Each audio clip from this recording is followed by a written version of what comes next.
Sister Sarojamma గారు ముందుకు వచ్చి ఆమె జీవితంలో జరిగిన సాక్ష్యమును పంచుకుంటారు.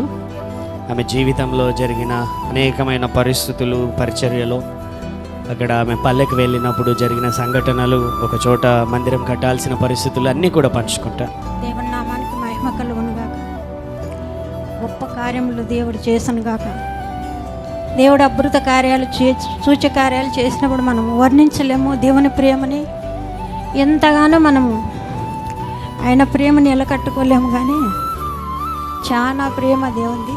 కానీ నేను పోయిన ఇట్లా ఎండల కాలం ఇదే సమయంలోనే, ఇట్లా ఎండాకాలంలోనే నేను దేవరపల్లి గ్రామం వెళ్ళినాను. ఆ పల్లెలో ఒక 70 మంది కుటుంబాలు ఉన్నాయంట. ఒకప్పుడేమో 70 మంది కుటుంబాల్లో అంత ఎనికి పోయి ఒక 10 మంది లాగా బయటకు వచ్చినారు.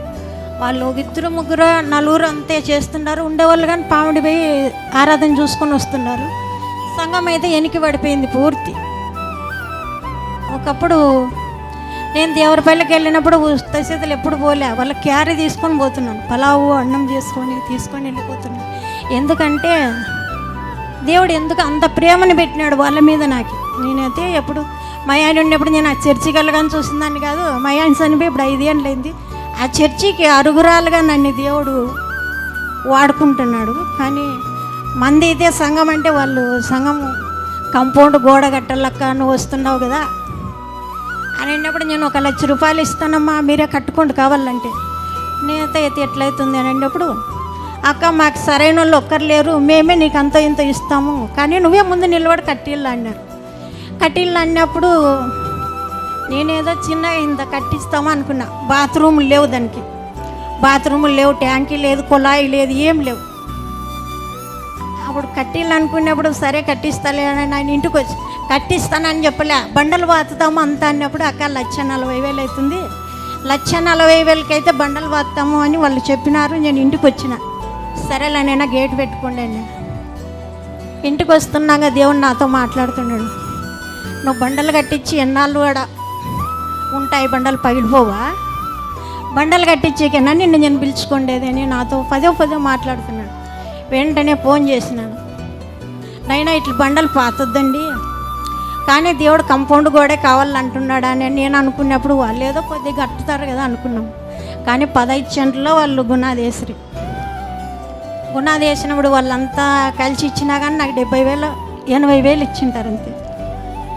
80,000 ఇచ్చినప్పుడు దేవుని కృప వల్ల ఏదో కట్టమని చెప్పినాడు, దేవుడికి చెప్పినాడు కాబట్టి నేను చేయాల్సింది తప్పదు కదా అన్నప్పుడు పెద్ద గుణాది వేసి చేసినాడు. గుణాది ఊరికి గుణాది తీసినారు, రాళ్ళు పూడిసినారు, మరి కారాళ్ళన్నీ తెచ్చి బెడ్డింగ్ వేయాలి కదా. బెడ్డింగ్ వేసినప్పుడు అందరూ ఎగతాళి చేసినారు.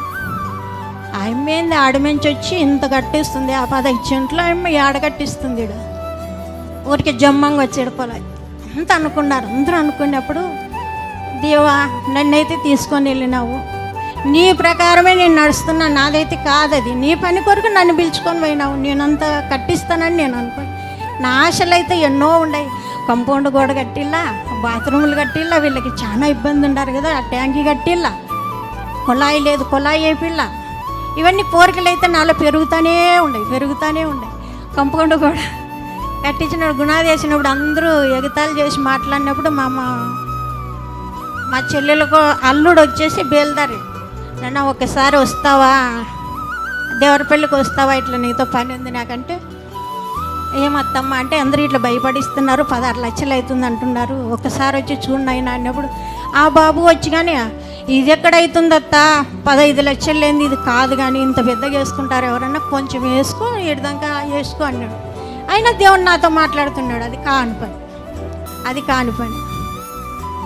ఆ పిల్లోని పంపించినాక ఒకటే బెడ్డింగ్ వేస్తాను, పిల్లలన్నీ తోలేసినాను, అన్నీ గోడ కట్టించేటప్పుడు కానీ దేవుడు ఇంటికి వచ్చి, ఏం ప్రభా ఇంతగా అంటున్నారు, అంతమంది ఇన్ని మాటలు అన్నప్పుడు, వాళ్ళు కాదన్నప్పుడు, నేను అవుతుందని నువ్వు నాకు చెప్తున్నప్పుడు నేను పోతున్నాను అన్నప్పుడు బెడ్డింగ్ అంతా వేసి పిల్లలు తోలిచ్చినాను. ఇంకా ఇంటికి వచ్చినాక చాలా బాధపడినాను. ప్రభా నన్ను ముందర పెడితే, నేను సొంత ఊరు అది, పుట్టినిళ్ళు, అవమానకరమైన ఏమన్నా నేను అక్కడ బాధపడతానేమో ప్రభా అని వచ్చిన. డబ్బులు అయిపోయినాయి, ఇంకా పిల్లలు తోలిచ్చినాను, ఇంకా సిమెంట్ కావాలా, ఇసుక కావాలా, అన్నీ కావాలన్నప్పుడు ఇంటికి వచ్చి ఎట్లా ఏడ్చినానంటే చిన్నపిల్లని కొడితే ఎంత గట్టి ఏడుస్తాడు కదా మన ఎదురుగా, అట్లా వాక్యాలు వేసుకొని ప్రభువా నన్ను ఎందుకు ఇంత దూరం తీసుకొచ్చి ఇంత బాధ పెట్టి నేను ఏడ్చినప్పుడు నాకు ఎవరుండారు తోడు, కనీసం నాకు ఎవరు తోడే లేరే, నా దగ్గరికి వస్తే నా దగ్గర పోద్దండి ప్రార్థన నేర్పిస్తుంది పోద్దండి అంటుండే.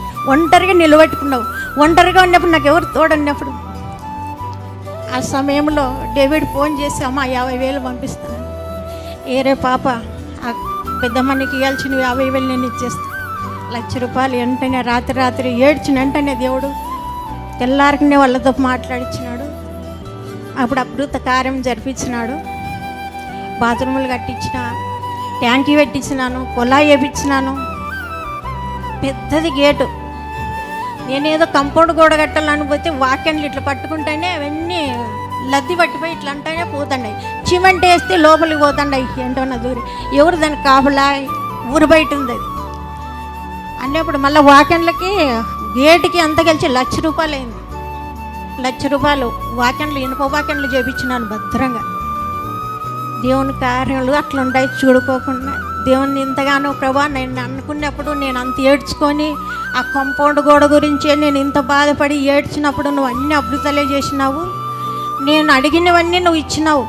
కానీ మైకు పెట్టాలనుకున్నా, ఊరంతా మైక్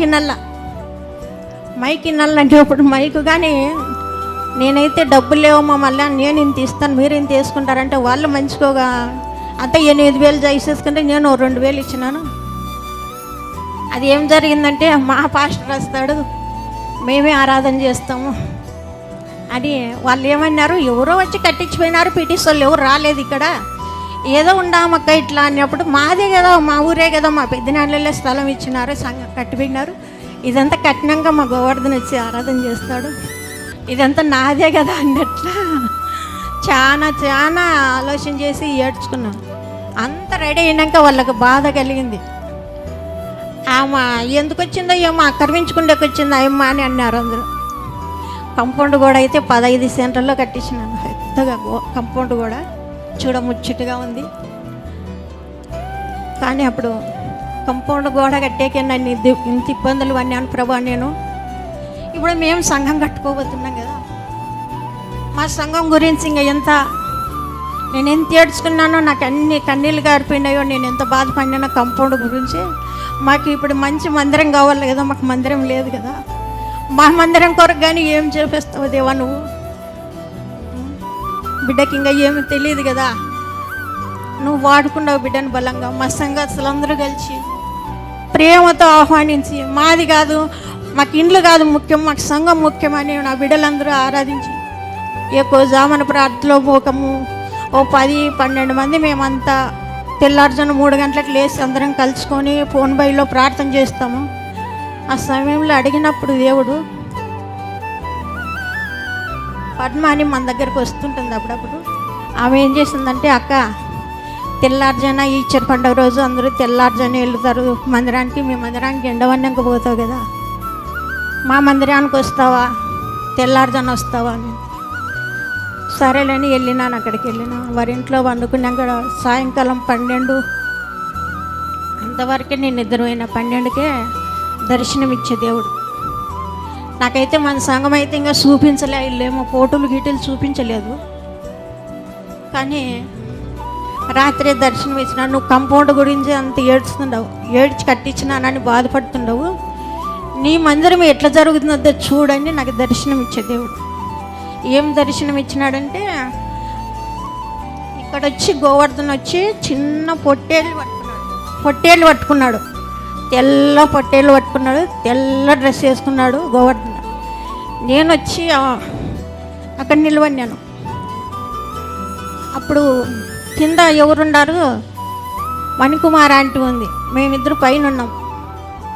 ఆంటీ ఏం చెప్తుంది, ఒక్కొక్కరిని ఒకసారి అయితే పంపిస్తా, లైన్ పెడతా, నేను అందరినీ అట్లా పంపినని ఆంటీ లైన్ పెట్టింది కింద. అంటే నువ్వు కట్టబోయే మందిరానికి నువ్వు కంపౌండ్ గోడకి ఆలోచన చేస్తున్నావు, గొప్పగా నీ మందిరానికి క్యూలో నిలబడి నీ మందిరానికి నడిపిస్తురుగాక నీ జనాన్ని, నీ దేవుడు నాకు దర్శనం ఇచ్చినాడు, ఇంత గొప్ప దర్శనం ఇచ్చినాడు దేవుడు.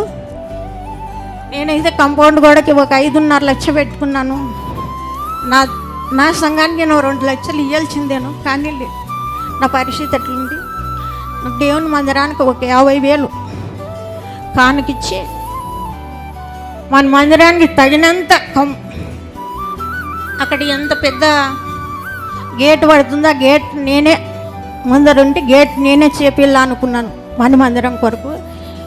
మనం కానీ అందరం కలిసి మంది ఇండ్లు సొంతం ఇంటికంటే ఎక్కువ మనం ప్రాధాయపడి మనం అందరం కలిసి మంచిగా చేసుకొని ఉన్నసాటికి మనకు కలిగిన దాంట్లోనే దేవుని గుప్పిలిపోయినామంటే మనం ఎంతంటే నేను ఎంత ఎత్తి చూసినానో అంత కోత కోసుకుంటే వచ్చినాను. నేను కనీసం నేను కంపౌండ్ గోడ కట్టినాక కానీ నేను గోడలు లేకోకుండా ఇటుకు వచ్చి ఒకరోజు సాక్ష్యం చెప్పి ఏడ్చినాను. మెడ అంతా నాకు ఇట్లా అయిపోయింది, ఊసలాల్లో చేసుకున్నాను అన్నప్పుడు దేవుడు నాకు మరి 2 తులాలు సైన్గానే ఇచ్చినాడు.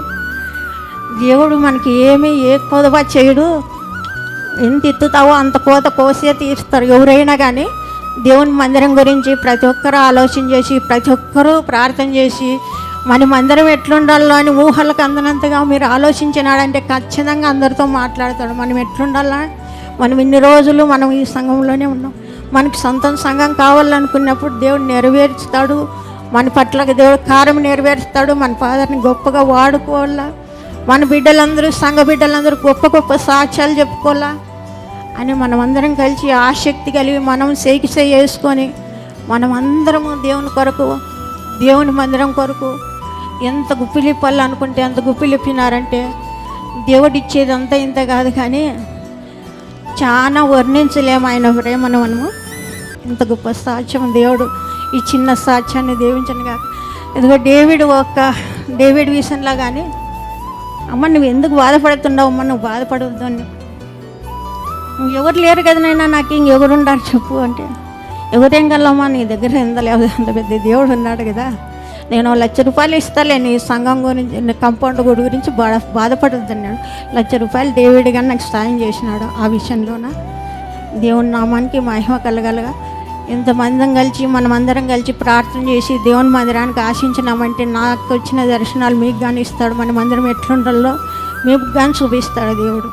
ఈ సాక్ష్యం, ఈ చిన్న సాక్ష్యం దేవుడు దీవించను గాక. దేవుని నామానికి మహిమ కలుగును గాక. ప్రైజ్ లార్డ్, హల్లెలూయా. దేవుని నామానికే మహిమ కలుగును గాక.